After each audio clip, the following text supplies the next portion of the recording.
Tomato ಅನ್ನೋದು ಎಲ್ಲರಿಗೂ ತುಂಬ ಇಷ್ಟ ಆಗುವಂಥ ತರಕಾರಿ. ಸುಮಾರು ಅದು ಇಲ್ಲದೆ ಅಡುಗೆ ಮನೆಯಲ್ಲಿ ಅಡುಗೆ ಹೇಗೆ ಮಾಡೋದು ಅನ್ನೋಷ್ಟು ಮಟ್ಟಿಗೆ ಅದು ಜನಪ್ರಿಯ ಆಗೋಗ್ಬಿಟ್ಟಿದೆ. ಇಲ್ಲಿ ನಾನು ಒಂದೇ ಒಂದು ಸಣ್ಣ ಉಪಾಯ ಹೇಳ್ಕೊಡ್ತೀನಿ. ಅದರಿಂದ ನಿಮಗೆ ಅಡುಗೆ ಮಾಡೋವಾಗ ಸ್ವಲ್ಪ ಮಟ್ಟಿಗೆ ಟೈಮ್ ಸೇವ್ ಆಗುತ್ತೆ, ಹೆಲ್ಪ್ ಆಗ್ಬೋದು. ಎಸ್ಪೆಷಲಿ ಕೆಲಸ ಮಾಡೋರಿಗೆ ಇದರಿಂದ ಸ್ವಲ್ಪ ಮಟ್ಟಿಗೆ ಸಹಾಯ ಆಗುತ್ತೆ. ಇಲ್ಲಿ ನಾನು ಸುಮಾರು ಒಂದು 2 kg ಟೊಮೆಟೊ ತೊಗೊಂಡು, ಪೂರ್ತಿ ಹಣ್ಣಾಗಿರುವಂಥ ಟೊಮೆಟೊ, ಅದನ್ನು ಚೆನ್ನಾಗಿ ತೊಳೆದು ಒರೆಸಿಟ್ಕೊಂಡಿದ್ದೀನಿ. ಅದನ್ನೆಲ್ಲ ಪೂರ್ತಿ ಸಣ್ಣ ಸಣ್ಣ ಹೋಳುಗಳಾಗಿ ಹೆಚ್ಕೊಬೇಕು. ಅದನ್ನು ಹೆಚ್ಕೊಂಡು ಒಂದು ಮಿಕ್ಸಿ ಜಾರಿಗೆ ಅದನ್ನು ಟ್ರಾನ್ಸ್ಫರ್ ಮಾಡಬೇಕು. ಮಿಕ್ಸಿ ಜಾರಲ್ಲಿ ಅದನ್ನು ಚೆನ್ನಾಗಿ ಗ್ರೈಂಡ್ ಮಾಡಿಕೊಂಡು ತಿಕ್ಕ ಪೇಸ್ಟ್ ಆಗಬೇಕು. ಅದಕ್ಕೆ ನೀರಾಗಲಿ ಉಪ್ಪಾಗಲಿ ಏನೂ ಹಾಕಬಾರ್ದು. ಈಗ ಅದನ್ನು ಒಂದು ಸ್ಟ್ರೈನರಲ್ಲಿ ಹಾಕ್ಬಿಟ್ಟು ಚೆನ್ನಾಗಿ ಶೋಧಿಸ್ಕೊಳ್ಬೇಕು. ಅದರ ಸಿಪ್ಪೆ ಮಾತ್ರ ಮೇಲ್ಗಡೆ ಬರುತ್ತೆ.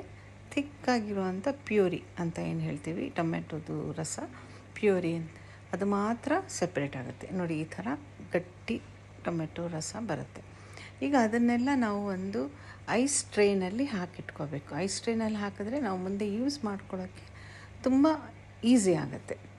ಅದನ್ನು ಒಂದು ಐಸ್ ಟ್ರೇನಲ್ಲಿ ಹಾಕಿ ಅದನ್ನು ಡೀಪ್ ಫ್ರೀಝರಲ್ಲಿ ಇಡಬೇಕು. ಒಂದು ರಾತ್ರಿ ಇಟ್ಟರೆ ಸಾಕು. ನೋಡಿ, ಇವಾಗ ಐಸ್ ಕ್ಯೂಬ್ಸ್, ಪ್ಯೂರಿ ಕ್ಯೂಬ್ಸ್ ರೆಡಿಯಾಗಿದೆ.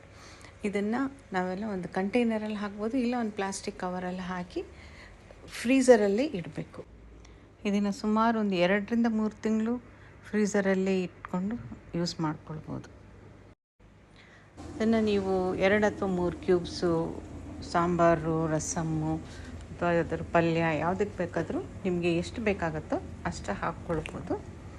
ಆ್ಯಂಡ್ ಅದನ್ನೇ ಫ್ರೀಝರಲ್ಲಿ ಇಟ್ಕೊಂಡ್ರೆ ಯಾವಾಗ ಬೇಕಾದರೂ ಯೂಸ್ ಮಾಡ್ಕೋಬೋದು. ಇದು ನಿಮಗೆ ಇಷ್ಟ ಆಗಿದೆ ಅಂದ್ಕೊಳ್ತೀನಿ, ಹೆಲ್ಪ್ ಆಗುತ್ತೆ ಅಂದ್ಕೊಳ್ತೀನಿ. Thanks for watching.